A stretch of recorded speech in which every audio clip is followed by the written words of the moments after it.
नमस्कार, आप देख रहे हैं इंडिया टीवी। आपके साथ मैं हूं मीनाक्षी जोशी। सुबह के 10 बजने वाले हैं। वक्त हो गया है दमदार 10 का। संसद में एंटी पेपर लीक बिल पर चर्चा शुरू हो गई है। लोकसभा में आज चर्चा का दूसरा दिन रहेगा। सरकार से लेकर विपक्ष अपना अपना पक्ष रख रहा है। इस बीच बीजेपी सांसद कंगना रनौत के एक बयान ने नई कंट्रोवर्सी शुरू कर दी है। कंगना रनौत के प्रदर्शन के दौरान आपत्तिजनक शब्दों के इस्तेमाल पर उन्होंने इंस्टाग्राम पर एक पोस्ट लिखा। कंगना रनौत ने कहा कि मैंने अपने जीवन में इतना अटपटा कुछ नहीं देखा, इतना भद्दा कुछ नहीं देखा। जो बात अंग्रेजी में लिखी हुई है मैं उसे हिंदी में पढ़ूंगी, लेकिन पहले आप जो उन्होंने लिखा है उसे एज इट इज समझ लें। उन्होंने क्या लिखा है पहले आप ये देखें।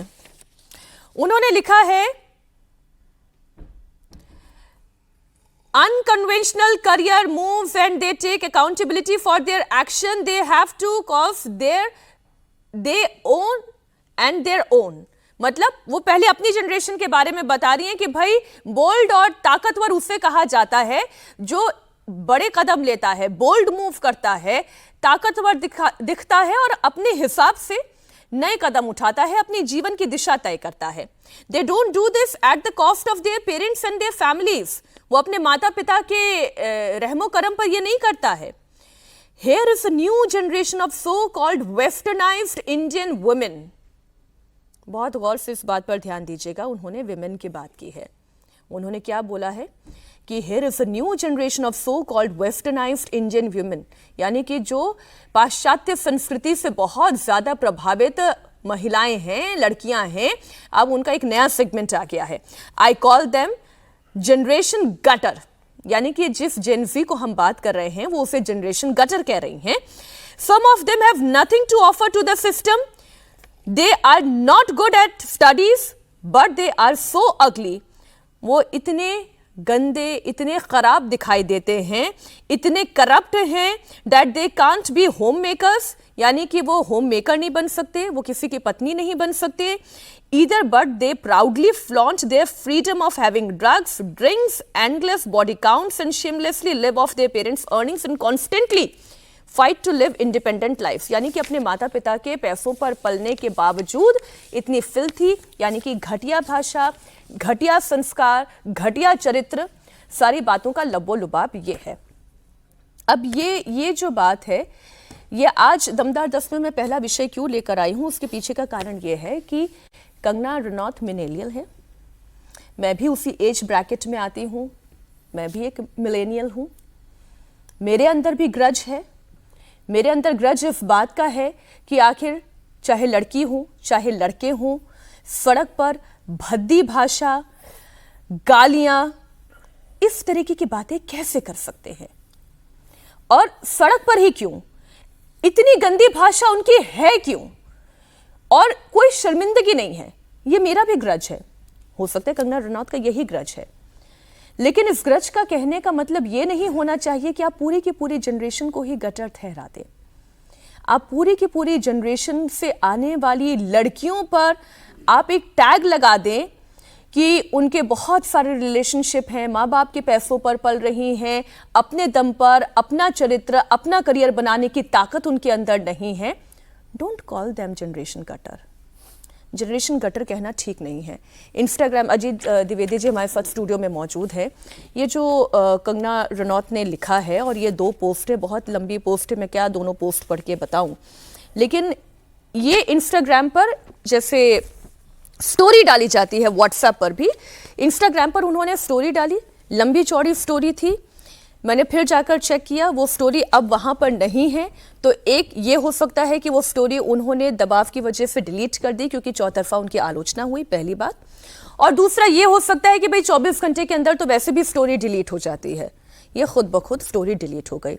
मसला ये है कि सरकार एक तरफ जनरेशन को, इस पूरी जेन ज़ी को अप्रोच कर रही है, और जेन ज़ी ही लिंगो में बोलूं कि प्रधानमंत्री Narendra Modi is trying to be a sigma boy, एक अच्छे व्यक्ति की तरह उन तक अप्रोच कर रहे हैं। और फिर जो कंगना रनौत कर रही हैं दैट इज एक्चुअली स्किबिडी, यानी कि बैड, खराब दिखाई दे रहा है। देखिए, अब इसके दो पहलू हैं और दोनों पहलुओं को समझना होगा। है तो ये बहुत बड़ा विषय है, हम लोग की चर्चा और उसके समय से बहुत बियॉन्ड जाने वाली बातें हैं, ये जो जेन जी को समझने की बात है। लेकिन इसके दो पहलू हैं, दोनों की व्याख्या होगी। एक तो राजनीतिक पहलू है, इस समय मौजूदा घटनाक्रम में ऐसी किसी भी बात का जो पॉलिटिकल फॉलआउट होगा, एक वो पहलू है, राजनीतिक एक पहलू है। दूसरा एक सामाजिक और व्यक्तिगत समझदारी का मामला है। ये कोई नई बात नहीं है कि एक जनरेशन अपने से बाद वाली जनरेशन को अपने से खराब समझ रही है या अपने से कम समझदार समझ रही है। सर, एक बयान इनका है, वो बयान भी मैं सुना देती हूँ और फिर इस पर और चर्चा करेंगे। चर्चा की जरूरत है, हो क्या रहा है, आप सुने कंगना रनौत को। आप हमारे 75 ईयर ओल्ड प्राइम मिनिस्टर हैं, उनकी दिवंगत माता जी को, उनको इतनी गंदी गंदी भद्दी गालियां दे। हमने भी स्टूडेंट प्रोटेस्ट किए हैं, इतना हमें संकोच होता था, इतनी शर्मिंदगी होती थी कि हमें कैमरा में दिखाया जा रहा है, आगे एक स्टूडेंट को करके हम अपनी मांग रखते थे। कौन स्टूडेंट प्रोटेस्ट का हिस्सा नहीं बने? ये किस तरह के स्टूडेंट हैं और किस तरह की अश्लील बातें हैं, किस एंगल से ये लोग स्टूडेंट लगते हैं। आज इनके जो भी आगे चल के सुप्रीम कोर्ट के लॉयर्स होंगे या लॉयर्स होंगे, क्या इनके माँ बाप अफोर्ड कर पाएंगे? इनके खुद की तो हैसियत नहीं है अफोर्ड करने की। और हमें ये अब ट्रोल करे चाहे कुछ भी करे, 16 ईयर ओल्ड से जो है हम अपना करियर बना रहे हैं, माता पिता पर कभी बोझ बनकर नहीं रहे। और जिनके माता पिता बहुत ही कंजर्वेटिव है, हम जानते हैं कि हमारा हिंदुस्तानी समाज कैसा है। उनकी बेटियां ऐसे इतनी गंदे गंदी भाषा में बात कर रही हैं, समाज में उनकी क्या इज्जत रह जाएगी और उनको किस तरह की विपरीत परिस्थितियों का सामना करना पड़ेगा? क्या ये सोचते हैं क्या हम लोग as a society this is not acceptable to us in any way? अब आप बताएं सर, ये मैं जिस ग्रज की बात करी थी, ये वो ग्रज है। लेकिन आप गटर छाप जनरेशन नहीं कह सकते, आप गटर जनरेशन नहीं कह सकते। आप हर महिला को, हर पुरुष को, हर जेंसी को आप एक तरह से पेंट नहीं कर सकते। देखिए, ये मतलब एक जिस तरह से इनकी भाषा है और जिस भाषा की आलोचना कर रही हैं, जिस भाषा में, दोनों में कोई ज़्यादा फर्क नहीं दिख रहा है। लेकिन जो हम कह रहे थे कि एक सामाजिक और व्यक्तिगत रूप से हर पीढ़ी अपने से बाद वाली पीढ़ी को समझती है कि ये लोग कम समझदार हैं, ये लोग कम अच्छे हैं, ये लोग हमसे कम बुद्धिमान हैं, हमने ज़्यादा अच्छी चीज़ें देखी हैं, हमारे समय में सारी चीज़ें अच्छी थी। ये हर जनरेशन समझता है कि हम, और इसी तरह से वो इमोशनल होकर याद करता है अपने समय की चीज़ों को कि हमारे समय में ऐसा होता था। तो ये कोई नई बात नहीं है। लेकिन इन्होंने जो बात कही, इनकी जो नाराज़गी है या अगली पीढ़ी से इनकी जो समस्या है, वो उन सीमाओं को पार कर गई है। सबसे पहले इन्होंने कई बातें कही और बहुत लंबी बातें हो सकती हैं उस मामले में, लेकिन किसी ने कंगना रनौत को इस बात की जिम्मेदारी नहीं दी है कि समाज कैसा होगा, ये बच्चों का भविष्य कैसा होगा, ये अपने माँ बाप पर निर्भर हैं या आत्मनिर्भर होंगे, ये आगे चल के क्या बनेंगे, ये तय करने का अधिकार किसी ने कंगना रनौत को नहीं दिया है। ठीक है, और ये कैसे जानती हैं कि वो बच्चे आत्मनिर्भर नहीं है? आज क्या कमाई का और नौकरी का साधन वैसा ही है जैसा इसके पहले वाली पीढ़ी के पास था? ये समझ ही नहीं रहे हैं लोग कि तमाम फाउंडेशनल वैल्यूज, तमाम फाउंडेशनल जो इथोस हैं वो बदल गई हैं, वो है ही नहीं। इनके लिए पैसा इंटरनेट का विस्पर है। एक स्ट्रोक पर जितने पैसे ये लोग कमाते हैं, उतनी कमाई के बारे में सोच नहीं सकती पिछली पीढ़ी के पूरे लोग जो 12 घंटे मेहनत करते हैं। बिल्कुल ठीक एक स्ट्रोक पर, एक इंटरनेट के एक विस्पर है इनके लिए पैसा। मैं विमेन आइडेंटिटी पर आना चाह रही हूँ, और विमेन आइडेंटिटी पर बात करना इसलिए जरूरी है कि हमारे समाज में क्या है ना, हमेशा से ये हमारी मिलेनियल्स वाली जनरेशन हो या फिर अजीत जी हमारे साथ स्टूडियो में है, आपकी जनरेशन जेन एक्स है, उसके बाद इनसे और पिछली जो जनरेशन है, आप उन्हें बूमर्स कहें, फिर बेबी बूमर्स, तो ये जनरेशन, इसमें पुरुषों के पास हमेशा से ये अधिकार था या इसे नॉर्मल मान लिया जाता था कि अगर वो गाली दे रहा है, अगर वो थोड़ा अशोभनीय है, सड़क पर खड़े होकर उसने 10 लोगों के बीच में जहां पर महिलाएं और पुरुष भी खड़े हुए हों, अगर उसने बिलो द बेल्ट कोई बात कह दी तो यू विल एक्सेप्ट इट। ठीक है, ये बात बुरी लग सकती है अजीत जी, लेकिन ये सच, सामाजिक सच्चाई है कि आप उसे एक्सेप्ट कर लेते हैं।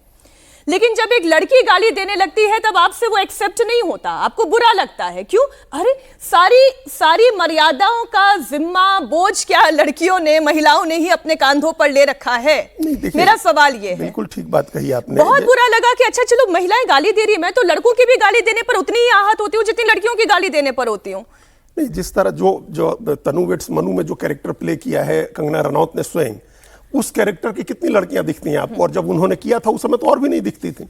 जो बोल्ड कैरेक्टर उनका है, जिस भाषा में वो बात करती हैं, जो उनके पीछे पड़ा हुआ है उससे, या जो बाहुबली है जिससे उनके पहले अफेयर है, उस फिल्म की बात हम कर रहे हैं, तो वो किस तरह की भाषा का इस्तेमाल उस फिल्म में करती हैं, तो वो भी कैरेक्टर तो कहीं ना कहीं से उठाया गया होगा ना। वो कैरेक्टर ही एक्चुअली जेंजी कैरेक्टर, वही जेंजी कैरेक्टर है, बिल्कुल। तो अब उसकी और दूसरी बात ये है, जो अभी हम लोग जिस भाषा महिलाओं की बात आपने की, हम आपको बताएं कि हम लोग गांव से आए हैं, गांव और कस्बे से उठ करके, और हमने शुरुआती गालियां महिलाओं के मुंह से सुनी है। अब ये उन लोगों की समस्या हो सकती है जो लोग मुंबई में रहे, दिल्ली में रहे और समाज देखा ही नहीं उन लोगों ने। एक बड़ा समाज उसके बाहर रहता है, एक बड़ा समाज। हम गालियों के समाज शास्त्र पर पूरे दिन चर्चा कर सकते हैं, पूरे दिन चर्चा कर सकते हैं गालियों का जो समाज शास्त्र है और समाज में जो उसकी जगह है। लेकिन हमने सार्वजनिक जगह पर महिलाओं को गाली देते सुना, और वो इतना नॉर्मल था कि हम लोग को कभी इस बात को लेकर आश्चर्य नहीं हुआ कि ये कोई नई बात हो रही है। इसलिए ये जो अभी इनकी जो नाराजगी दिख रही है, वो हम अभी सिर्फ एक पहलू की चर्चा कर रहे हैं। जिस भाषा में उन्होंने नाराजगी की है उनको आइडिया नहीं है, इतना मिसअंडरस्टूड है ये जनरेशन। इस जनरेशन को आप किस हिसाब से समझ रहे हैं? सारे हमने कहा कि फाउंडेशनल कॉन्सेप्ट सारे ध्वस्त हो गए हैं। इनके लिए पैसे की कमाई एक इंटरनेट का विस्पर है, एक कंप्यूटर का कीबोर्ड है। इनके लिए ऑफिस का मतलब ऑफिस स्पेस में बैठना नहीं है, इनका लैपटॉप इनका ऑफिस है। इन्होंने जंतर मंतर पर प्रदर्शन नहीं किया, इन्होंने पूरे इंस्टाग्राम को जंतर मंतर बनाया था। ये वो पीढ़ी है जिसके लिए टाइम एंड स्पेस का सारा कॉन्सेप्ट खत्म हो गया। इनके लिए सफलता जो है, ये बात प्रधानमंत्री समझ रहे हैं, लेकिन कंगना रनौत नहीं समझ रही है। सफलता एज और अनुभव का मोहताज नहीं है। ये समझ रही है कि जब 25 साल का होगा, कहीं नौकरी करेगा तभी आत्मनिर्भर होगा। 18 साल के बच्चे यूं चुटकियों में पैसे कमा रहे हैं सोशल मीडिया में। ये नहीं जानती हैं वो कि कह रही हैं कि आत्मनिर्भर नहीं है और अपने माँ बाप पर ये लोग आश्रित हैं। लोग, आप एक पूरी जनरेशन का अपमान कर रही हैं, 20 से 25% आबादी का अपमान कर रही हैं आप। और ये अपमान सिर्फ उनका नहीं है, आप उनकी अपब्रिंगिंग का अपमान कर रही हैं, उनके परिवार के लोगों का, उनके अभिभावकों का भी अपमान कर रही हैं। ये सोच समझ करके कोई भी ऐसी बात करनी चाहिए। और हर मिलेनियल बोलता नहीं है, हर जेनएक्स बोलता नहीं है, हर बूमर बोलता नहीं है, लेकिन वो देख सब रहा है। वो ये समझ रहा है कि कौन सही है और कौन गलत है, किसके चैलेंजेस क्या हैं। फिलहाल सरकार के सामने चैलेंज है कि वो यहाँ रिपेयर मोड में है और यहाँ पर डैमेज करने वाले ऐसे सांसद भी बैठे हुए हैं। लोकसभा में चर्चा के दौरान कल जेंजी की भाषाओं का खूब इस्तेमाल हुआ। आज मैंने भी वही कोशिश की अपने प्रोग्राम में। बीजेपी सांसद तेजस्वी सूर्या ने विपक्ष पर अटैक किया और कहा कि विपक्ष का सबसे बड़ा डिल्लू यानी कि डिल्यूजन, भ्रम यह है कि उन्हें लग रहा है कि युवा उनके साथ हैं, जबकि सच्चाई यह है कि राहुल गांधी खुद फोमो यानी कि फियर ऑफ मिसिंग आउट के शिकार हैं। अध्यक्ष जी, मैं जेनजी के लैंग्वेज में मैं आज विपक्ष से कहना चाहता हूं, because of this issue opposition thinks that youth are with them. इससे बड़ा डेलुलू दूसरा नहीं है। अध्यक्ष जी, जो जेन जी है ना, ये मेरे मिलेनियल जनरेशन से भी तेज है। ये स्वाभाविक है, उनका एक्सपोजर, उनका शिक्षा, उनका जो एक्सपोजर है that is far far higher. जैसे पता चल जाते हैं उनको जो सच नियत का है, जो कैसा है, दे गेट टू नो। और मैं बता रहा हूं अध्यक्ष जी, ये जो आज के जमाने का युवा है और सबसे तेज है, वो युवा वो जानते हैं कि अगर कोई उनके पक्ष में काम कर रहा है तो वो मोदी है और मोदी सरकार है। क्यों करवा रहे हो? जिनके जबान पे शहीद आजम भगत सिंह का इनकलाब जिंदाबाद का नारा था, और जब वो कभी आपसे टकराते थे तो दूसरा नारा देते थे, वास्ते गुने हुइयां, एक नारा देते थे, वास्ते गुने हुइयां। आपको समझ ना आए तो आप घर जाके गूगल पे आप सर्च कर लेना ये क्या नारा है। वो नारा देते थे वास्ते गुने हुइयां, और वो नारा देते थे इतने प्यार से, इतनी खूबसूरत तरीके से इस्तीफा मांगते थे। कहते थे, जब आपसे इस्तीफा भी मांगते थे तो कहते थे कुचू पुचू इस्तीफा दे दो, आज हमारा जन्मदिन है। ऐसी हमारा अगली पीढ़ी, हमें गौरव है हमारी अगली पीढ़ी पे। लेकिन 12 साल की आपकी सरकार के बाद हमारा भविष्य, देश का भविष्य, अगली पीढ़ी चौराहे पे आ गया। ये आपकी 12 साल की सरकार का रिपोर्ट कार्ड है। विपक्ष के आंदोलन को एक समराइज करना चाहूंगा मैं जेनजी के भाषा में। 37 दिन तक तो ये जंतर मंतर नहीं गए, तो इनको MIA हो गया। MIA क्या है? MIA missing in action. तो 37 दिन तक हमने कुछ नहीं किया, तो कुछ तो करना चाहिए। जंतर मंतर तो नहीं जा सकते, तो हम जाते हैं प्रधानमंत्री जी के आवास के सामने और वहां पर जाके आंदोलन करते हैं। तो क्या हो गया फिर? आंदोलन क्यों किया? आंदोलन क्यों किया आपने? उनको फोमो हुआ, FOMO, fear of missing out, fear of missing out. अरे बच्चे यहाँ पर आंदोलन कर रहे हैं, हम क्या कर रहे हैं? तो हम चले गए पीएम आवास पर। अरे सुनो, आगे आगे आगे आप अपना समाप्त फोमो होने के बाद, फोमो होने के बाद लहू इनको डेलुलू हुआ, delulu, doctor Shri delulu, delusion, delusion. Shrikant ji, इनको लगा छात्र हमारे साथ आएंगे श्रीकांत जी, आपका समय हो प्रधानमंत्री के घर के इधर जाने के बाद, लेकिन छात्र तो कोई आए नहीं। अब आप एक बहुत बड़ा चेंज देख रहे हैं और वो पार्लियामेंट का चेंज इस लिहाज से है कि वोकैबुलरी नई है, बात नई सी करने की कोशिश कर रहे हैं। ये चाहे पक्ष के हो या विपक्ष के हो, सज्जन जी, ये प्रयास क्या, ये नई भाषा जो ट्रेंड में मिलेनियल्स लाने की कोशिश कर रहे हैं? नहीं, ये रियल में फोमो पार्लियामेंट में दिख रहा है। ये हर कोई चाह रहा है कि कुछ, और उसमें पैरोडी भी हो जा रही है। लेकिन देखिए, एक बात यहाँ पे स्पष्ट है।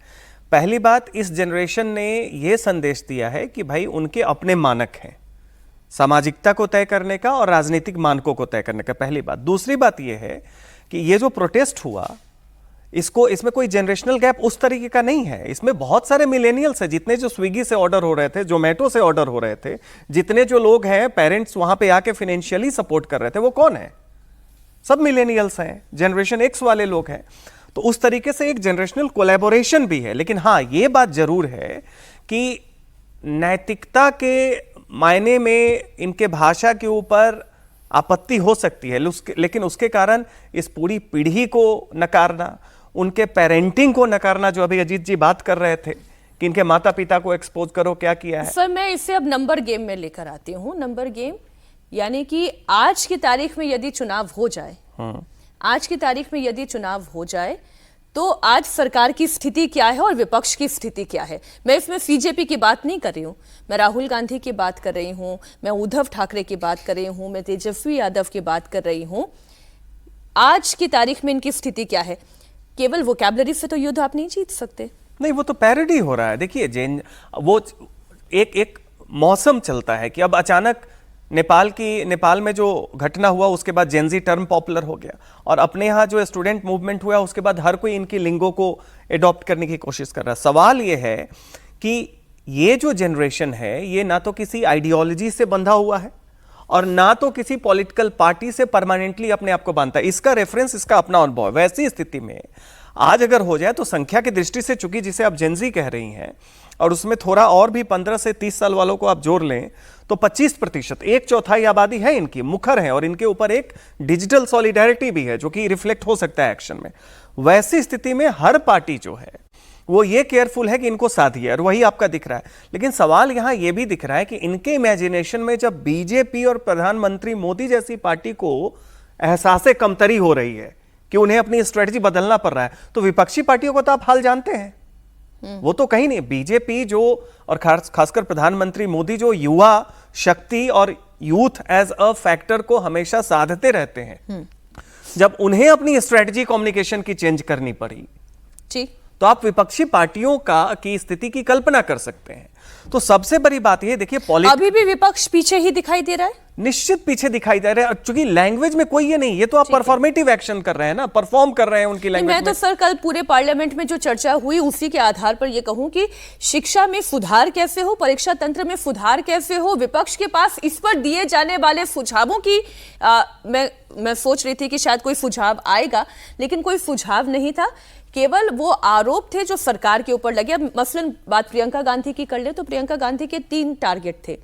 पहला टारगेट पैलेट गन के मामले में उन्होंने अमित शाह को किया, जो लाठीचार्ज हुआ उनके टारगेट पर अमित शाह थे। लेकिन दूसरा उनका निशाना जो था वो सीधा सीधा प्रहलाद जोशी पर था, नए शिक्षा मंत्री पर था। शिक्षा मंत्री बनाए जाने पर उन्होंने कटाक्ष किया और फिर सदन में हंगामा भी हुआ। तीसरा जो मसला प्रियंका गांधी ने उठाया है, वो तीसरा मसला उनका सीधे सीधे जो पूरी कार्यप्रणाली इस सरकार की रही है उसे लेकर था। लेकिन पहला ये जो दूसरा हिस्सा है प्रहलाद जोशी का, वो आपको बता देते हैं क्या कहा प्रियंका गांधी ने और फिर उसका राहुल गांधी ने कैसे सपोर्ट किया और फिर प्रहलाद जोशी ने किस तरीके से उस पर रिएक्ट किया। शिक्षा मंत्री जी ने शर्मनाक परिस्थितियों में अपना इस्तीफा दिया। यहीं मकर द्वार पर मेरे सत्ता पक्ष के सांसदों ने जिंदाबाद के नारे चिल्लाते हुए उनका संसद में ऐसे स्वागत किया जैसे मानो कोई सुपरस्टार पहुंच गए हैं। प्रधानमंत्री महोदय जी ने नया शिक्षा मंत्री चुना, एक ऐसे व्यक्ति को इस पद पर आसीन किया जिसने एक गर्भवती महिला के बलात्कारियों की रिहाई पर अपनी सहमति व्यक्त की, खुशी जताई। प्रियंका जी को ऑथेंटिक करना चाहिए, ऑथेंटिकेट करना चाहिए, और जो मिस इन्फॉर्मेशन कर रहे हैं, नहीं तो मिस इन्फॉर्मेशन के लिए कार्रवाई करना चाहिए सर। ये क्या कुछ भी बोल के चल सकता है क्या? और procedure for the minister the correcting the mistake 114 में अगर वो आपने जो रूल का जिक्र किया 353 में, मुझे कोई नोटिस नहीं दिया है, मैं इधर प्रेजेंट हूँ, और मैंने ऐसे कैसे बिना ऑथेंटिकेशन बोल सकते हैं मुझे बिना नोटिस दिए हुए। इसलिए मैं इसको खंडन करता हूँ और उसको एक्सपेल करना चाहिए और उनको माफी मांगना चाहिए। The BJP puts a man who is a defender of rapists. That's the most filthy type of man. There can be no filthier man than somebody who says that rapists need protection. That is the education minister of India today. It's strange. It's a strange reaction from the Prime Minister that there are so many people in his cabinet. He could have chosen any one of them, but he chooses a person who protects rapists. It's quite amazing. Trend जो है वो प्रियंका गांधी ने set किया, उसको आगे बढ़ाएंगे राहुल गांधी, और आज लोकसभा में राहुल गांधी के भी बोलने का दिन है। कैसे डिफेंड करेगी सरकार? देखिए, सरकार अब ऑथेंटिकेट करने की बात कही है, ये बिल्किस बानो वाला मामला है जो सब हम लोग जानते ही हैं। जब उनके गुजरात के चुनाव से ठीक पहले उन सब लोगों को रिहा किया गया था, हमको जहां तक लग रहा है 22 के चुनाव के पहले रिहा किया गया था उन सब लोगों को, 11 लोगों को जो उसमें आरोपी थे। उसका मुकदमा फिर आया बाद में सुप्रीम कोर्ट में भी, महाराष्ट्र हाई कोर्ट में भी, बॉम्बे हाई कोर्ट में। तो वो एक मामला है। उस समय उनकी रिहाई को लेकर के बहुत विवाद हुए थे। तो हो सकता है कि इन्होंने, अब हमको एग्जैक्टली ध्यान नहीं आ रहा है कि किस समय अब प्रियंका गांधी वाड्रा करेंगे, मकर द्वार पर खड़े होकर के उन्होंने कहा था। तो अगर उन्होंने कहा था, मतलब स्वागत की बात करें धर्मेंद्र प्रधान के, माफ करिएगा, और इनके लिए करें कि उन्होंने उन रेपिस्टों की, जो बलात्कारी थे, उनकी रिहाई का समर्थन किया था, उनको समय से पहले रिहा किया गया था। तो अब ये एक मामला अलग है बिल्कुल। इनसे जो प्रहलाद जोशी को शिक्षा मंत्रालय का प्रभार दिया गया है, उसके पहले ही कांग्रेस की एक स्ट्रेटजी उनको डिस्क्रेडिट करने की है। उनको पता है कि एजुकेशन का मामला जो है वो युवाओं से जुड़ा हुआ है, छात्रों और युवाओं से, जिस जेनजी की बात कर रहे हैं हम लोग, उनसे जुड़ा हुआ है, और वो इससे आंदोलित हो सकते हैं। उनको ये बात, वो भले हो सकता है कि नहीं और इस बात की पुष्टि न करें, लेकिन उनको इस बात से लग सकता है कि ये कैसा आदमी, जब एक हमारे दबाव के बाद हटाया तो कैसे आदमी को चुना। दरअसल एंटी विमेन पेंट करना, जिसमें कंगना रनौत का पोस्ट और प्रहलाद जोशी का वो पुराना बयान। देखिए, परसेप्शन कॉन्स्टिट्यूशन कहते हैं। अब प्रहलाद जोशी पहले भी मंत्री थे, तो उनके शिक्षा मंत्री बनने से ही उनके चरित्र का मापदंड तय नहीं होगा ना। अगर आपको उनके, if he is a filthy man, जो राहुल गांधी कह रहे हैं, नेता प्रतिपक्ष हैं, प्रियंका कह रही हैं, तो जब वो शिक्षा मंत्री के अलावे जो बाकी उनका कार्यभार है उस पर आपको आपत्ति क्यों नहीं है? अगर उनका चरित्र सही में मंत्री बनने लायक नहीं है तो शिक्षा तो यहां पे निश्चित तौर पे ये एक स्ट्रेटजी है कि आप परसेप्शन कॉन्स्टिट्यूट करें कि जो व्यक्ति है बोनाफाइड नहीं है। लेकिन दूसरी बात इसमें आपत्तिजनक, देखिए, चलिए ये तो पॉलिटिकल सरगर्मी है, एक दूसरे पे आरोप प्रत्यारोप, गांधी परिवार को आप कुछ कहें, वो बदले में कुछ कहें। IIT के डायरेक्टर, उनके बारे में जो प्रियंका गांधी जी का बयान आया कि वो गौमूत्र विशेषज्ञ हैं, आपने उनकी विशेषज्ञता जो है उसको एक बार बायोडेटा देख लेते, सब कुछ कर लेते। तो केवल ये प्रहलाद जोशी तक नहीं रुक रहा है। अगर केवल पॉलिटिकल इंटरचेंज होता तो वो समझ में आता है, क्योंकि आज के दौर की मैं 3 जो टारगेट कह रही थी कि एक अमित शाह थे, दूसरे प्रहलाद जोशी थे, तीसरे दरअसल वो टास्क फोर्स है और वी कामाकोटी है। प्रियंका गांधी का सदन में दिया गया कल का बयान दर्शकों को सुनना चाहिए। इस नई कमेटी में तो एक एक्स-IB चीफ, एक IT कंपनी के मालिक और एक गौमूत्र के विशेषज्ञ भी हैं।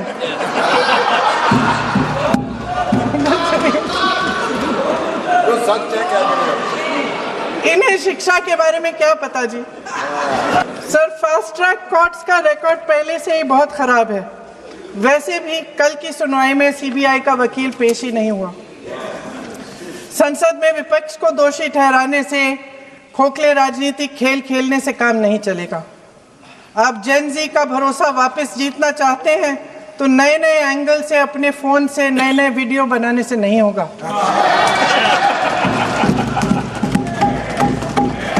प्रधानमंत्री जी को कैमरे का एंगल नहीं, दिल का एंगल बदलना पड़ेगा। अब वी कामाकोटी, जिनको इन्होंने गौमूत्र विशेषज्ञ कहा, वो आईआईटी मद्रास के डायरेक्टर हैं। और सिर्फ आईआईटी मद्रास के डायरेक्टर नहीं हैं, जो शक्ति सॉफ्टवेयर तैयार किया गया था उसके टीम को लीड वो कर रहे थे। आज भारत कंप्यूटर विज्ञान की दिशा में अगर आत्मनिर्भर बन रहा है, सेमीकंडक्टर की दिशा में आत्मनिर्भर बन रहा है, तो उसमें वी कामाकोटी का भी एक श्रेय उन्हें दिया जाता है। पद्मश्री से सम्मानित एक व्यक्ति को आप गौमूत्र विशेषज्ञ कह रहे हो, क्यों? क्योंकि वो आपकी आइडियोलॉजी से वाकिफ नहीं है या उसके सहमत नहीं होता है? अभी हम लोग वही बात कर रहे थे कि ये जो शॉक एंड ऑ स्ट्रेटजी है कि आप चर्चा में आए, रिडिक्यूल करें किसी को, तो हमने कहा कि आप अपने राजनीतिक प्रतिद्वंदी, जो अभी प्रहलाद जोशी हो या कोई भी हो, इवन प्रधानमंत्री हो, जब वहां पे करते हैं तो एक उसका संदर्भ समझ में आता है कि वो तल्खी है। लेकिन जब आप देश के वैज्ञानिकों के बारे में जब इस तरह की तल्खी और इस तरह का रिडिक्यूल, हास्यास्पद बयान देते हैं, वो भी इस कारण से कि मजाक उड़े, तो ये आपकी मंशा को भी दिखाता है, उस पर प्रश्न चिन्ह खड़ा करता। और ये पहली बार नहीं है, कई बार हमारे वैज्ञानिक हैं, इसरो से मुकुंदा, या मैं नाम भूल रहा हूं, उन्होंने एक वक्तव्य में, जेएनयू में वक्तव्य था, उन्होंने बताया कि जब हमारा पहली बार इनिशियल जर्नी सफल नहीं हुआ तो हम सारे वैज्ञानिक जो हैं साईं बाबा के पास गए और वहां पे बैठे हुए, मैं सब जो प्रख्यात अभी की हिस्टोरियन है, मैं नाम उनका नहीं ले रहा हूं, वो भी थी वहां पे, ठीक है, जो उसके बाद ठहाके उसमें मरे और सबकी जो हंसी उसमें छूट रही थी। अरे सफलता की स्टोरी है, उसमें वो बता रहे थे, वो क्षण भी आता है जब जो वैज्ञानिक हैं, साइंटिस्ट हैं, उनके अपने विचार होते हैं, चाहे वो बाकी अल्टरनेटिव आपकी पद्धति हो, धर्म का मामला हो, उनकी आस्था का मामला हो, करते हैं, तो ये मखौल उड़ाए जाने की जो मानसिकता है ना, ये बहुत ही अफसोसजनक है। और ये दिखाता है कि यहाँ पे गंभीरता आपकी कतई नहीं है, कोई भी हो ये उसका मजाक उड़ाएंगे। दरअसल जो वी कामाकोटी का ये पुराना एक बयान है जिसमें उन्होंने गौमूत्र के फायदे के बारे में बताया था, उसमें भी उन्होंने साइंस की जो सबसे प्रतिष्ठित मैगजीन है, जनरल है नेचर, उसमें भी छपे हुए 5 जनरल्स का उदाहरण देते हुए ये बात कही थी। लेकिन राजनीति है, ये शोध आधारित थोड़ी ना है, ये तो विचारधारा आधारित है। कोई कमेंट? बिल्कुल नहीं, और उसमें इन बातों का कोई मतलब नहीं है। उनके पूरे करियर में हो सकता है कोई एक बात आपकी आइडियोलॉजी के उलट लगी हो, आपको लगा हो कि ये हमारी आइडियोलॉजी से सूट नहीं करता है, या ये हिंदुत्व की आइडियोलॉजी के नजदीक है जिसको बीजेपी प्रोपोगेट कर रही है। ये हो सकता है कोई एक चीज उनके जीवन की ऐसी बात हो। हम तो देखते हैं कि इसरो के लोग जब वो कोई भी सैटेलाइट छोड़ना होता है तो उसके पहले मंदिर जाते हैं लेकर के, उसकी कुछ एक प्रोटोटाइप लेकर के मंदिर में जाते हैं, भगवान तिरुपति बालाजी के पास जाते हैं। तो ये इसके लिए आप उनका मजाक नहीं उड़ा सकते हैं ना। इनकी उपलब्धियां देखिए, शक्ति प्रोजेक्ट की आपने बात की है, एआई सेमीकंडक्टर को लेकर के जो इन्होंने काम किया है, और इसी मद्रास आईआईटी से पढ़ा है इन्होंने, पढ़ाई की है इन्होंने मास्टर्स वहीं से किया हुआ है। तो एक व्यक्ति जो इतना पढ़ा लिखा है, छात्रों को समझ रहा है, एजुकेशन को समझ रहा है, टेक्नोलॉजी को समझ रहा है, उसके योगदान को देखिए ना आप। जो हाई पावर्ड कमेटी क्या रिकमेंडेशंस देती है, आप उस पर जज करिएगा उनके रिकमेंडेशन को। आप एक बुक को उसके कवर से, और वो भी कवर के छोटे से हिस्से से जज कर रही हैं। बिहार में पेपर लीक माफिया के खिलाफ बड़ा एक्शन होना शुरू हुआ है। बीपीएससी शिक्षक बहाली पेपर लीक मामले में इकोनॉमिक ऑफेंस यूनिट ईओयू ने डॉक्टर मनीष कुमार को गिरफ्तार किया है। उसे प्रश्न पत्र के सीलबंद बक्से को बिना नुकसान पहुंचाए खोलने और दोबारा सील करने का एक्सपर्ट माना जाता है। क्या एक्सपर्टीज है, सोचिए। मनीष और उसके नेटवर्क पर 30 अभ्यर्थियों से लगभग 1 करोड़ 20 लाख रुपए वसूलने का आरोप है। वो पहले सरकारी डॉक्टर था, लेकिन नौकरी छोड़कर पटना में नीट पीजी की तैयारी करने लगा। ईओयू सूत्रों के मुताबिक डॉक्टर मनीष अपने सहयोगियों डॉक्टर शिव और डॉक्टर शुभम के साथ मिलकर पेपर लीक गिरोह को ऑपरेट कर रहा था। मनीष और उसके गैंग पर आरोप है कि उन लोगों ने टीआरई के पेपर लीक कांड में 15 मार्च 2024 की परीक्षा से पहले पटना के एक होटल में 30 अभ्यर्थियों को प्रश्न पत्र उपलब्ध कराया था। डॉक्टर मनीष संजीव मुखिया के बेटे डॉक्टर शिव का करीबी दोस्त है।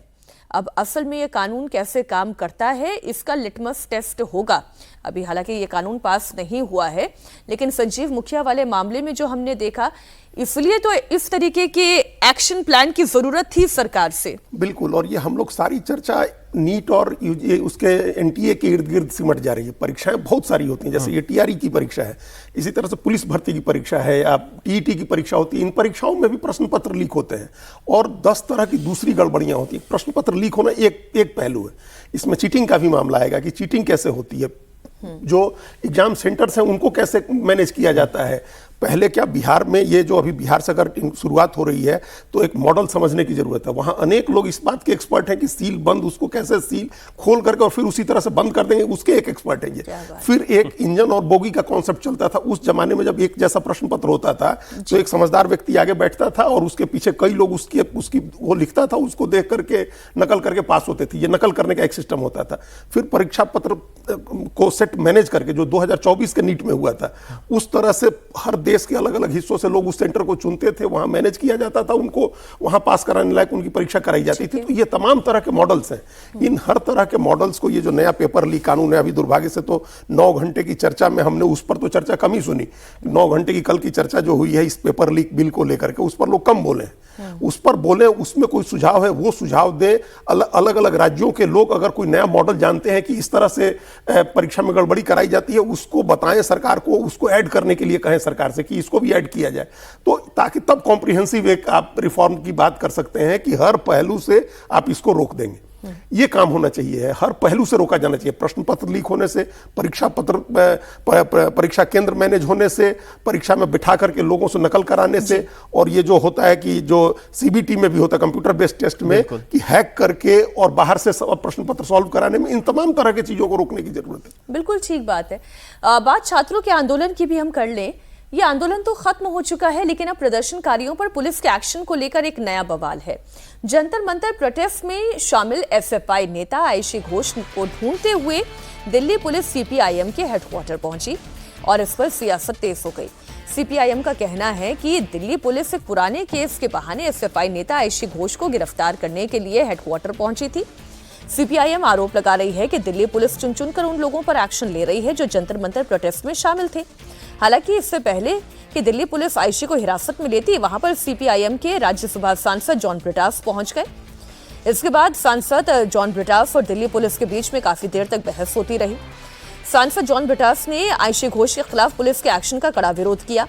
एक महिला कर्मी जो सिविल ड्रेस में थी, उसके यूनिफॉर्म के बारे में पूछा। महिला पुलिसकर्मी ने जवाब भी दिया कि उसका यूनिफॉर्म बारिश में भीग गया, इसलिए वो सिविल ड्रेस में आई है। You are also police. Sir, date No, of... I am asking. You are Yes. also, but you don't have a uniform. I went for... No. I am asking Sir, a straight please, question to you. please. You are part of the Delhi police. Yes. I should know who you are and where is your badge, where is your uniform. Can you just come like this? Sir, आज You are not answering my question. I am a lawmaker. I am a parliament member. मैं आपको explain कर रही हूँ, Why? please. Tell me. आज मेरा high court matter था। Yeah. High court matter attend करने के बाद जब मैं रास्ते से आ रही थी, I have no- काफी बारिश थी, इसके वजह No, से no, मेरी no, no, no, no. Uniform No, no. भीग चुकी थी, Please जो listen कि to- अभी भी थाने में No, भीगी please हुई listen है। to me. Please listen to me. You are a police officer. You must have attended the High Court. Since you are in a police action now, you should be in your uniform. अब आयशी Ghosh JNU छात्र संघ की पूर्व अध्यक्ष भी रही हैं। 2021 के एक मामले में दिल्ली की अदालत ने उनके खिलाफ गैर जमानती वारंट जारी किया था। ध्यान रखिए, साल 2021, 2026 के मामले में पुलिस नहीं आई है, 2021 के मामले में पुलिस पहुंची। कोर्ट ने यह वारंट इसलिए जारी किया क्योंकि आयशी तय तारीख पर सुनवाई के लिए कोर्ट में पेश नहीं हुई। पुलिस कोर्ट के इसी वारंट को लागू करने की कार्रवाई कर रही है, लेकिन आयशी घोष और सीपीआईएम का कहना है कि पुलिस प्रदर्शनकारी छात्रों को डराने की नीयत से काम कर रही है। अभी मैं एकेजी भवन में हूँ और दिल्ली पुलिस बाहर आया हुआ है मुझे अरेस्ट करने के लिए एक पुराने केस के सिलसिले में जो 2021 में फाइल किया गया था। अब आप सोचिए, जब पूरे देश भर में भी छात्र आंदोलन चल रहा है, जंतर मंतर में कुछ दिन पहले ही हमारे आंदोलन के तहत शिक्षा मंत्री धर्मेंद्र प्रधान का इस्तीफा हुआ, तो दिल्ली पुलिस को बहुत जल्दबाजी है कि पुराने केसेस को खुदेर के निकाल के हम लोगों को अरेस्ट किया जाए।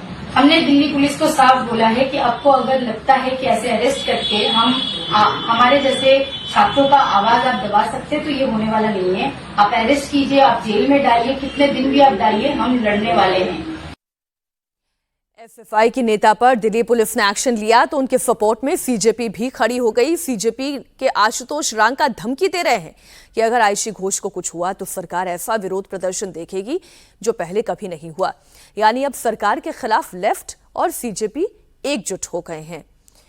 लेफ्ट और सीजेपी तो सरकार के खिलाफ एकजुट ही थे, इसमें तो कोई दो राय नहीं, क्योंकि सीजेपी के साथ सबसे पहले खड़े होने वाले आयशा, एसएफआई, इन्हीं लोगों के पूरे स्टूडेंट यूनियन विंग वहां पर दिखाई दे रहा था सज्जन जी। लेकिन ये अब जो सीजेपी करने की कोशिश कर रही है ये क्या है? मैंने सौरभ दास का एक बयान देखा, आशुतोष रांका का एक बयान देखा, सुप्रीम कोर्ट जहां पर साफ ये कह रही है कि पुराने केसेस में जो चल रहा है उस पर कुछ नहीं कहना उन्हें, लेकिन अब नए केसेस उनके ऊपर दर्ज नहीं होने चाहिए। बिल्कुल, तो मामला तो 2021 का है। बिल्कुल बिल्कुल। देखिए यहाँ पे दो तीन बातें। पहली बात तो ये है कि सीजेपी जब आम छात्र जिनके ऊपर एफआईआर हैं या जो अभी भी डिटेन्ड हैं, वैसी रिपोर्ट्स आ रही है, जब उनकी बात कहती है, उनके लिए आवाज उठाती है, तो ये बात बिल्कुल सही है, जायज है। लेकिन जब ये बात आती है कि एक संगठन विशेष जिसकी अपनी एक विचारधारा है और वो विचारधारा बीजेपी या किसी पार्टी के विरोध में है, वहां पे सीजेपी अगर इस तरीके से खुलेआम उसी तरीके से इन्हें भी स्टूडेंट मानेगी, तो फिर यहाँ पे लोगों के धारणा में जो सीजेपी के पीछे आंदोलित हुआ ये पीढ़ी, ये समाज, उनके बीच में भी दरार आएगा। पहली बात तो है। दूसरी बात देखिए, जो कल चीफ जस्टिस सूर्यकांत के जो ऑब्जर्वेशंस हैं, उन्होंने कहा कि किसी ने भी अगर एट्रोसिटी की है उसकी जवाबदेही तय होनी चाहिए। किसी ने भी कानून अपने हाथ में लिया है उसकी भी जवाबदेही तय होनी चाहिए। और कहीं भी ऐसी बात आ रही है जहां पे लोगों ने वायलेट किया है एंटी सोशल एलिमेंट, तो कहने का मतलब है चाहे पुलिस की बात हो, चाहे प्रदर्शनकारी में वैसे तत्व थे जिन्होंने इसमें अनर्गल फायदा लेने की बात की, सबकी जवाबदेही तय हो। तो यहां पे जो पुलिस पुराने केसेस को लेकर आ रही है उसमें टाइमिंग को लेके जो भी हो, लेकिन मेरा ऐसा मानना है कि अभी जिस तरह की ट्रस्ट डेफिसिट है उसमें ऑलरेडी सुप्रीम कोर्ट इस बात को विचार कर रहा है कि क्या एक x supreme court chief justice के अंडर इंडिपेंडेंट इंक्वायरी हो, ना कि डिपार्टमेंटल इंक्वायरी। मुझे लगता है वो सबसे सही रहेगा, क्योंकि अभी क्या हो रहा है कि एक तो दिल्ली पुलिस कहीं कहीं संदेह के घेरे में है, लेकिन उस संदेह के घेरे के कारण वैसे लोग भी जिन पे कार्रवाई होनी चाहिए वो भी उस संदेह का लाभ लेते हुए दिख रहे हैं। पेपर लीक को रोकने के लिए नया और सख्त कानून बनाया जा रहा है, जिस पर लोकसभा में चर्चा भी हो रही है। वहीं दूसरी तरफ प्रदर्शनकारियों को लेकर सीजेपी फिर से एक नए प्रदर्शन की धमकी दे रहा है। सीजेपी का आरोप है कि सरकार वादा खिलाफी कर रही है। दरअसल सुप्रीम कोर्ट ने प्रदर्शनकारियों को लेकर अंतरिम आदेश दिया। इसमें यह कहा गया कि आपराधिक रिकॉर्ड वालों पर एक्शन जारी रहेगा, लेकिन नाबालिग प्रदर्शनकारियों को तुरंत रिहा किया जाए। इसके बारे में जब सरकार ने सीजेपी को जानकारी दी तो सीजेपी इसे सरकार की वादा खिलाफी बता रही है। सीजेपी का कहना है कि सरकार कोर्ट के निर्देश की आड़ में प्रदर्शनकारियों पर एक्शन ले रही है और अगर ऐसा हुआ तो फिर दोबारा आंदोलन होगा। ने मुझे सुप्रीम कोर्ट का एक ऑर्डर दिखाया जिसमें जो डायरेक्शन नंबर 4 है उसमें लिखा हुआ है कि जो एफआईआर एग्जिस्टिंग है उसमें इन्वेस्टिगेशन फर्दर चल सकता है। अब मुझे ये नहीं पता कि मतलब कि अब सरकार ने बोला कि क्योंकि ये है रिटन ऑर्डर सुप्रीम कोर्ट का, इसके वजह से मैटर सब जुडिस हो गया है। मैंने बोला आप लोग गारंटी देंगे रिटर्न में या नहीं देंगे? अभी तक उनके तरफ से कोई जवाब नहीं आया। हम बता देना चाह रहे कि हम लोग फिर से एक बहुत बड़ा प्रोटेस्ट का ऐलान करेंगे। दिल्ली में होगा, दूसरे स्टेट्स में भी होगा, एक तरीके से पूरा नेशन वाइड हम लोग फिर से प्रोटेस्ट करेंगे। सरकार को मैं बता देना चाह रहा हूं कि आप ऐसा विश्वासघात मत करिए किसी भी युवा के साथ। एक तो आपने सौरभ दास की बात सुनी, इधर सीजेपी की नई धमकी के बाद गृह मंत्रालय में भी हलचल तेज है। गृह मंत्री अमित शाह ने कल संसद भवन में अलग अलग मीटिंग की। पहली बैठक आईबी चीफ और गृह सचिव के साथ हुई। दूसरी बैठक सीजेपी के वार्ताकार रहे केंद्रीय मंत्री जेपी नड्डा और जितेंद्र सिंह के साथ हुई। माना जा रहा है कि यह बैठक सीजेपी की धमकी को देखते हुए सरकार की तैयारियों को लेकर थी। हम लोगों ने 25 तारीख को जो सरकार से एग्रीमेंट हुआ था, हम उम्मीद करते हैं सरकार उसे ऑनर करेगी। बंगाल और असम और बिहार में ऑलरेडी जो है एफआईआर वापस ली गई है। हम सरकार से मांग करते हैं कि दिल्ली में, बंगाल में और तमाम ऐसे राज्य जहां पर हमारे छात्रों पर एफआईआर की जा रही है, उन्हें परेशान किया जा रहा है, उसे वापस लिया जाए। आप अपनी बात से पीछे मत हटिए, वरना हम फिर से आंदोलन करने को मजबूर हैं। ये क्या टेबल टर्न करने की फिर से कोशिश कर रहे हैं आशुतोष रांका, सौरभ दास? अब सुप्रीम कोर्ट का रिटन ऑर्डर है। वही नहीं, सुप्रीम कोर्ट के ऑर्डर की वजह से ही ये कंफ्यूजन हुआ। ये मिसअंडरस्टैंडिंग जो बनी है वो सुप्रीम कोर्ट का जो इंटरिम ऑर्डर आया है उसमें जो 4 पॉइंट है उस इंटरिम ऑर्डर की वजह से हुआ। एक अंतरिम आदेश है, हो सकता है कि फाइनल जो अंतिम फैसला है कोर्ट का उसमें कुछ अलग हो। लेकिन अब एक बात को सिंपल आप समझिए, जितनी समझदारी, हम लोग कोई बहुत लॉ पॉइंट से बात नहीं कर रहे हैं, लेकिन सुप्रीम कोर्ट ने कहा कि 18 साल से कम उम्र के जो आदमी, जो नाबालिग हैं, जिनके ऊपर कोई आपराधिक मुकदमा नहीं है, उनको रिहा कर दिया जाए और जो एफआईआर है फर्दर उस पर इंक्वायरी जारी रहे। अब 18 साल से ऊपर का जो व्यक्ति गिरफ्तार हुआ है और उसके ऊपर कोई आपराधिक मुकदमा नहीं है, उसका क्या स्टेटस रहेगा? कोई आदमी 19-20 साल का है और पहले से कोई आपराधिक मुकदमा नहीं है और इसमें पकड़ा गया, उसका क्या स्टेटस रहेगा? क्या उसको नहीं रिहा कर दिया जाना चाहिए? अगर कोई आपराधिक मुकदमा नहीं है और 20 साल का है और इसी प्रदर्शन के दौरान गिरफ्तार हुआ तो वो नहीं छूटेगा। सरकार ने जब ब्लैंकेट ऑर्डर एक किया था कि जो 26 तारीख के पहले के जो मामले हैं, प्रदर्शनकारी जो अरेस्ट हुए हैं, उसमें एफआईआर वापस होगी। और आप पढ़िए बिहार सरकार ने जो ऑर्डर जारी किया होम मिनिस्ट्री ने, उसमें साफ लिखा हुआ है। तो ये कंफ्यूजन हो गया। सुप्रीम कोर्ट ने कह दिया 18 साल वाले का राइडर लगा दिया। अब इसके ऊपर सुप्रीम कोर्ट के इस ऑर्डर को लेकर के सरकार तो ये कह सकती है कि हम ब्लैंकेट नहीं वापस लेने जा रहे हैं एफआईआर, हम फर्दर इन्वेस्टिगेट करेंगे। और वो इन्वेस्टिगेशन आपराधिक मामले वाले जो लोग हैं 2900 या 2400, उनका मामला नहीं है। बाकी हजारों सैकड़ों लोग आ जाएंगे उसके दायरे में, तो उनके खिलाफ मुकदमा चलता रहेगा, तो वो लड़ेगा कौन? तो इस समय तो एक नैतिक जिम्मेदारी बनती है इन आंदोलनकारियों की कि इस बात के लिए सरकार के साथ आप फिर से बात करें और ये जो जिस पर सहमति बनी थी उस सहमति को इंप्लीमेंट कराने की कोशिश करें। लेकिन जो ये कह रहे हैं कि वो फिर से एक प्रदर्शन करेंगे, फिर से कोई प्रदर्शन नहीं होगा। अब इतनी जल्दी फिर जो है प्रदर्शन के लिए मोबिलाइजेशन बहुत मुश्किल है। वो हुआ था, उसकी एक स्थितियां थी, वो स्थिति तो खत्म हो चुकी है ना। ठीक है, एक बड़ी खबर आपको दे दी। चढ़ावा चोरी को लेकर संसद भवन में इस वक्त समाजवादी पार्टी प्रदर्शन कर रही है। संसद भवन में दान पात्र को लेकर पहुंचे अखिलेश यादव।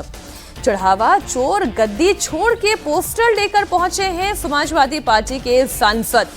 तो ये तो तय है कि भाई परीक्षा में सुधार को लेकर जो मांगे थी विपक्ष की, वो मांगे पूरी हो गई। एक मंत्री का इस्तीफा हो गया तो समाजवादी पार्टी अपने उसी पुराने स्टैंड पर एक बार फिर से वापस आ गई है, जहां से उन्होंने इस पार्लियामेंट के सेशन की शुरुआत में बात शुरू करनी चाहिए थी। सज्जन जी, वो मामला तो चढ़ावा चोरी का था। देखिए, समाजवादी पार्टी के लिए छात्र वाली बात जो थी वो तो जबरदस्ती वाली बात थी, क्योंकि युवा थे, सब कुछ है, तो इन्हें भी आना पड़ा। लेकिन सही जो पर डिम्पल यादव की आपको तारीफ करनी होगी, वो छात्रों के बीच में दिखाई दी। बिल्कुल सही बात है। लेकिन 2027 में जो सही में जिस मुद्दे को अखिलेश यादव सबसे ज्यादा भुनाने की कोशिश कर रहे हैं, कारण उसका यह है, देखिए, चुनाव से पहले आपको धारणा में जीतना पड़ता है, वॉर ऑफ परसेप्शन जीतना पड़ता है, वो नैरेटिव से होता है। इस नैरेटिव जो कुछ कह रहे हैं वो सुना देते हैं पहले।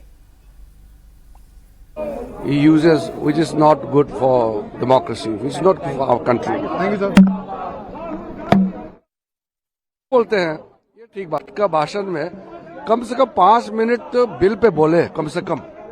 इतना महत्वपूर्ण बिल है और बिल पे नहीं बोलते हैं, ये ठीक बात नहीं है।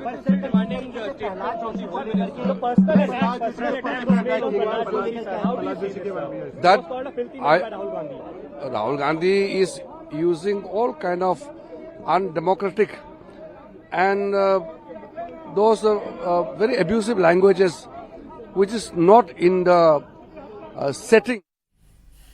Quick comment, sir. नहीं, देखिए, अब ये शुद्ध सियासत की बात हो रही है। ये पूरी समाजवादी पार्टी की प्रयास ये है कि नैरेटिव वॉर में वो बीजेपी को उत्तर प्रदेश में डिफेंसिव रहे, खासकर हिंदुत्व का जो प्लैंक है उस पे वो डिफेंसिव रहा। और उन्हें राम मंदिर चढ़ावा चोरी वाले मामले से एक अच्छा मौका मिला हुआ है, उसको वो साधने की कोशिश कर रहे हैं।